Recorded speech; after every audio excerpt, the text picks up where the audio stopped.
Hey guys, SunsFan here. GameLeap is an amazing tool that you can use to learn directly from really high MMR players like Attacker and Yapzor. The guide you're about to watch is one of hundreds that they have on their website, GameLeap.com.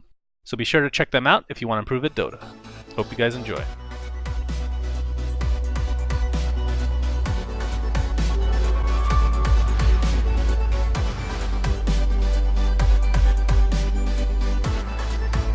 You're not going anywhere.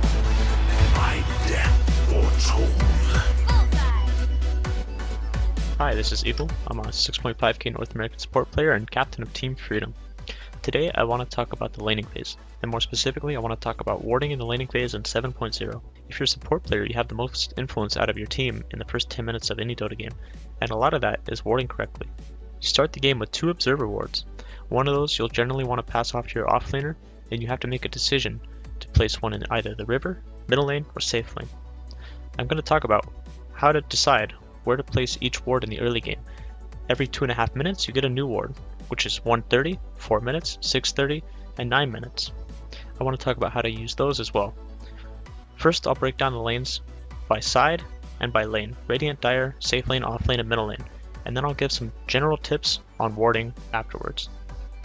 In most Dota games, public or competitive, you'll see a ward in the safe lane. The best spot for the Radiant safe lane is here. This ward provides excellent vision of the lane, provides vision of the pole area and of the tree flank. Be careful not to place it too close to this tree, as it can block some of the vision on the left. You should ask yourself, however, before you place a lane ward, whether or not you actually need a ward in your safe lane. If you're running a tri lane, at any given time you're going to have a zoner, you're going to have a puller, and you're going to have a farmer. And the vision that those 3 heroes provide is going to overlap with the vision that your ward provides, making it a wasted ward. If you're running a dual lane, however, your support is often going to have to leave to gather runes, to place wards, to gank, or to pull, and at those times you're going to need this ward to scout oncoming rotations, to know what the offlaner is up to, and to protect your carry. If you do decide that you need a ward in the tri lane, I recommend a ward further out to the left.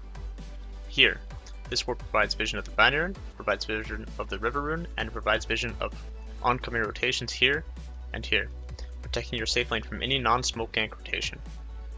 Warding while supporting the offlane is much more difficult than warding your safe lane. Generally, you pass the ward off to your offlaner and let him figure it out.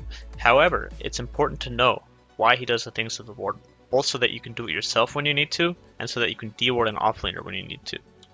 The information an offlaner cares about is information about the pulse, information about supports, and information about this bounty rune. The ward that does all of those things is this ward here. However, that makes this ward the most obvious, as it gets all of the information. If you're confident you won't be dewarded, go ahead and place this ward. However, you generally have to make a choice of which of these things you care about. If you care about only the pulse, recommend something very safe, such as this ward here or way up here. However, if you want to see just support rotations, I recommend something far to the left over here. Anything in this area is good. Oftentimes when you go toward your offlane, you'll get here and you'll walk into a support. At that time, it's good to fall back and find a new spot to ward. There are 2 spots that I like for doing this, one of them being this, which sees the pull, it sees river rotations, and it protects your offlaner's jungle here. Or alternatively, I like this spot. The problem with this spot is it's a little bit tricky to get down without being seen. However, if you know where the enemy supports are and that they don't see you, it's very useful for your lane, as it sees the bounty rune, it sees some of the offlane area, and it can see some of the pull. Both of these wards are weaker for your lane than any ward in this area that sees pulls or support rotations. However, when you're seen, you take what you can get. Warding in the Dire safe lane has the same considerations as warding in the Radiant safe lane. This ward is a great option, as you can place it from cover, provides vision of the lane, provides vision of the flank, and information on your pull. If you have access to this area pre-game, however, the more powerful option is this ward here, as it gives even more information on the tower, gives information when they're rotating for bounty runes, secret shop at shrine, and it gives just as much information on the lane, and it sees the pull. But only place that if you know you're not seen, as it's very commonly dewarded. If you're running a tri lane and you don't think you need a ward in the lane itself, this is a great option. It sees the bounty rune, it sees when they're entering the river or leaving their secret shop, and if you cut this tree, you can see some information on the pull too. As with Radiant, warding in the Dire offlane is trickier than warding in the Dire safe lane, and you're generally better off giving it to your offlaner. Sometimes though you gotta do it yourself, and this is the general most powerful ward for a dire offlaner. As you can see, it sees the area here, keeping you safe, and it sees both pulls and sometimes catches them rotating for the bounty run. However, you can't always get a ward like that, and you're going to be dewarded if you're seen. If you need to cover yourself from ganks, this ward is pretty good as it sees the hard camp and protects you and is not often dewarded. If you only care about the pull, then you'll want to place it somewhere over here, or even more to the left if you need. These trees are generally a nuisance and prevent better wards from being placed. However, if you feel you can cut these trees without being suspicious, you can place a pretty powerful ward here, and it will see everything that you could need to see.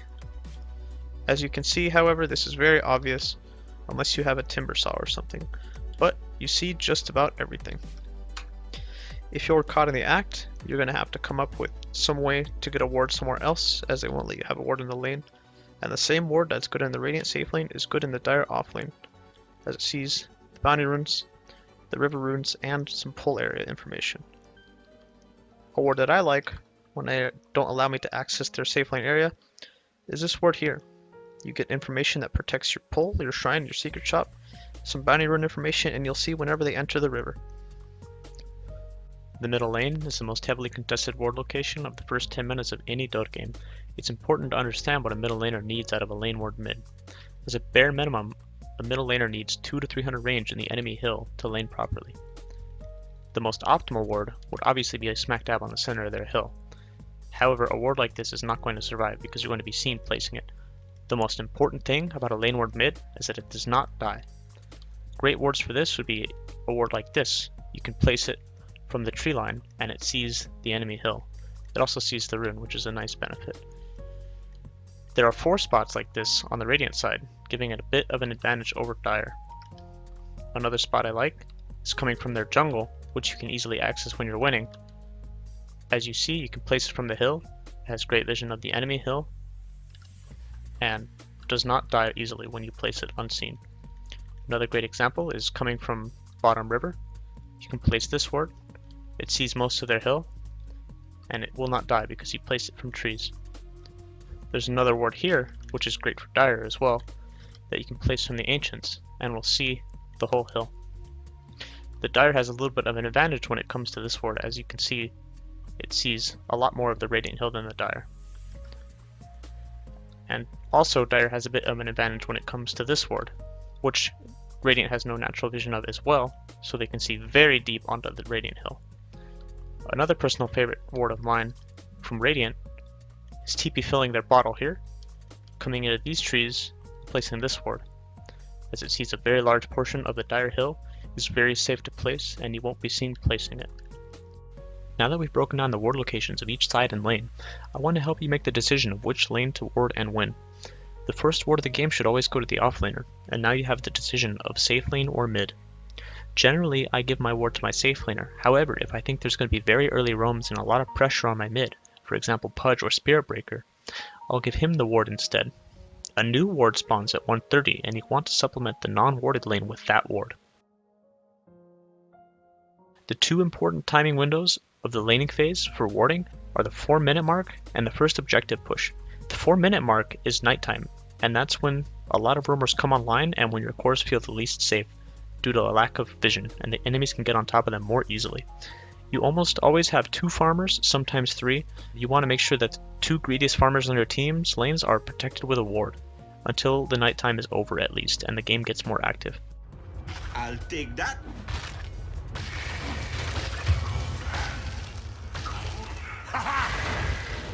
Anticipating the first objective push can be a bit tricky. Sometimes it happens with a 330 ballista, sometimes at 6, and sometimes it's completely random.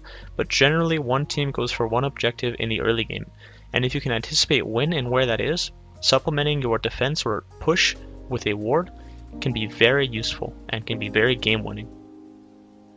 If you also want to learn tricks on how to ward in the mid and late game, make sure to check out GameLeap.com.